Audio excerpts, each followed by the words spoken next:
Dear students, in the previous video, we understood classification of silicates. Now I am going to discuss another class of compounds of nonmetals or halogen compounds, that is interhalogen compounds. You know that these halogens are located in 17th group of the periodic table. They are fluorine, chlorine, bromine, iodine and astatine. 5 elements are there and these are called as halogen because halo means salt, gen means generation. That is, these are the substances which are responsible for the generation of salt substances. That's why they are called as halogen. Now we are going to discuss some of the interesting compounds of halogen. You have studied compounds of halogen, you have tested many compounds of halogen in the laboratory like barium chloride, calcium chloride, sodium chloride, ammonium bromide, iodine. You have tested and tested. These are the familiar compounds. The next class of compounds of halogens are interhalogen compounds. The name itself specifies that inter between them, that is the halogen atoms, highly electrohalogen atoms, so combine themselves to form a new class of compounds are called as interhalogen compounds. So the best example for interhalogen compounds, so chlorine fluoride, trifluoride, boron pentafluoride, iodine heptafluoride. So these are interhalogen compounds. So the compounds, so in interhalogen compound, the atom which is less electronegativity, it is represent first. The highly electronegative atom represent next, that is ClF, chlorine fluoride. And these interhalogen compounds are highly reactive compared to the halogen. And these interhalogen compounds are classified into two types. One is neutral interhalogen compound and ionic interhalogen compound, that is neutral. So chlorine fluoride, chlorine trifluoride, bromine pentafluoride, these are all neutral compounds. And iodine tetrafluoride, boron hexafluoride, so these possess negative charge. So these are negative interhalogen compounds. So positive, it's very difficult because these are highly electronegative. That's why they always try to attract electron towards it. That's why they never become positive. So only neutral and anionic interhalogen compounds are present. So now let us see some of the important interhalogen compounds. That is chlorine trifluoride, ClF3. This chlorine trifluoride is a colorless gas which is condenses to give a pale green liquid, and it readily ignites like wood and asbestos, and it is highly reactive interhalogen compound and it reacts vigorously with other substances. So it can be prepared as follows. So when chlorine is treated with 3 molecules of fluorine at 437 Kelvin, it gives chlorine fluoride. Then this chlorine fluoride again undergo fluorination. So again it reacts with fluorine at 573 Kelvin, it gives chlorine trifluoride. So this is the preparation of chlorine trifluoride by using chlorine and fluorine elements. Next, let us see the structure of chlorine trifluoride.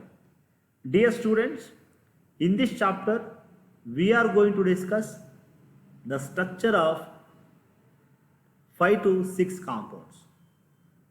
Whenever I am going to explaining the structure of the compound, you must write along with me. Then only you can understand the concept. Otherwise it is difficult. So that's why start to write the electronic configuration of chlorine. So you know that the atomic number of chlorine is 17. So now we are going to discuss the structure of chlorine trifluoride. In order to understand the structure of chlorine trifluoride, so first write the electronic configuration of chlorine trifluoride. So configuration is 1s2, 2s2, 2p6, 3s2, 3s2, 3p5. So totally the chlorine has 7 valence electron. Among 7 it has 1 unpaired electron and 3 lone pair electrons are present. So during bond formation, the chlorine undergo excited state. At that moment, one electron from 3py orbital, okay, it is shifted to empty vacant d orbital. See, this is a vacant d orbital. That is one electron from here shift to, so one vacant orbital. So now, so in the ground state only one unpaired electron present, but in the excited state 3 unpaired electrons are present. So you know the concept of hybridization. 3 unpaired electrons are present and we have 3 fluorine. So write the electronic configuration of fluorine. In fluorine atomic number of fluorine is 9. You can find that in fluorine also only one unpaired electron is present. In 2pz orbital, one unpaired electron is present. So there are 3 fluorine atom and 3 unpaired electrons are present. And in chlorine also, so 3, okay, 2 from p orbital, 1 from d orbital. So totally 3 unpaired electrons are present. Then these 3 unpaired electrons undergo hybridization to form sp3d hybrid orbital. Here we have to consider this lone pair also, because these are responsible for geometry, affecting the geometry. That's why we have to consider, so 1s and 1, 2, 3 sp3 and 1d orbital to form sp3 hybridized orbital.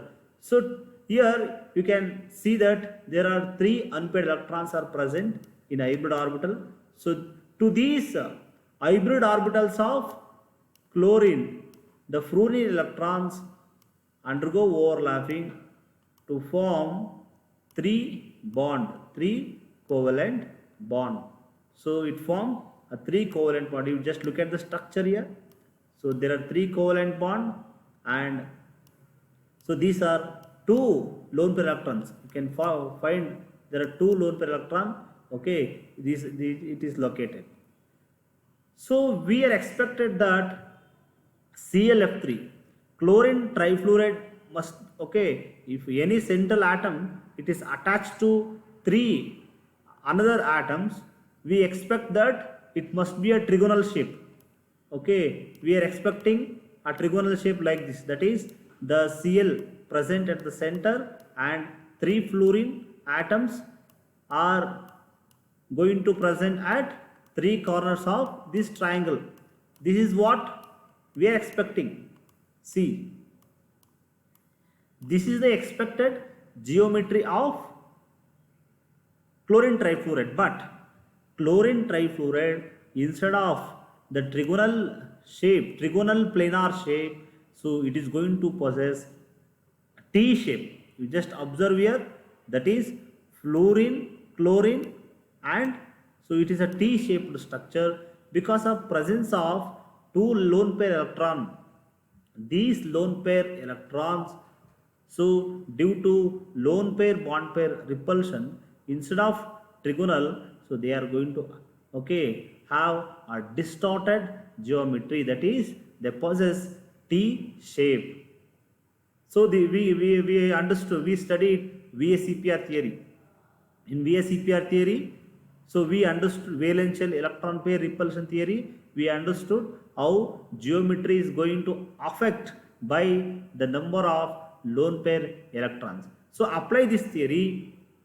Due to lone pair bond pair repulsion, instead of regular geometry, it is going to have T-shaped structure.